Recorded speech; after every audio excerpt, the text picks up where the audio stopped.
here are some books to read if you watch Heated Rivalry. I want to first start by saying that the show is based off the series Game Changers, if you haven't figured that out yet. And the first book follows Scott and Kip's story, and then the second book is Shane and Ilya. And I believe the sixth and going to be seventh book that comes out later this year also follows Shane and Ilya. Next up, we have Time to Shine, also by Rachel Reed, who did the Game Changers series. This is just a standalone. Landon is the loner guy in the corner that doesn't really kind of talk to the rest of his teammates. And Casey is the outgoing, charming teammate who doesn't get the hint that he doesn't really want to make friends and tries to make friends with them anyway. After they strike up this friendship, Landon needs a place to stay, so Casey offers him to stay at his house because he doesn't like being alone. And of course now they're in close quarters, so maybe their bromance kind of turns into a romance. Next up, we have the Kennedy rule. Connor Kennedy is the league's golden boy and Gavin's heated rival. Tension between these two are certainly rising whenever they have to room together because they are Olympic teammates.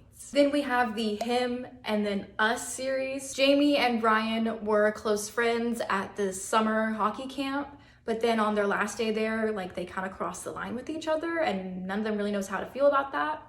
Well, now they are both coaching at the summer camp again. Brian has to come to terms with his feelings and Jamie kind of has to come to terms with himself. Next, we have Like a Power Play. This is a college rom-com about Peyton, who is the team captain that is always butting heads with the new student coach, Darcy. That is until they realize how much they have in common. Feelings start to blossom. Next, we have Shots on Net, or the SCU hockey series. Carter loves hockey. He wants to become a professional NHL player.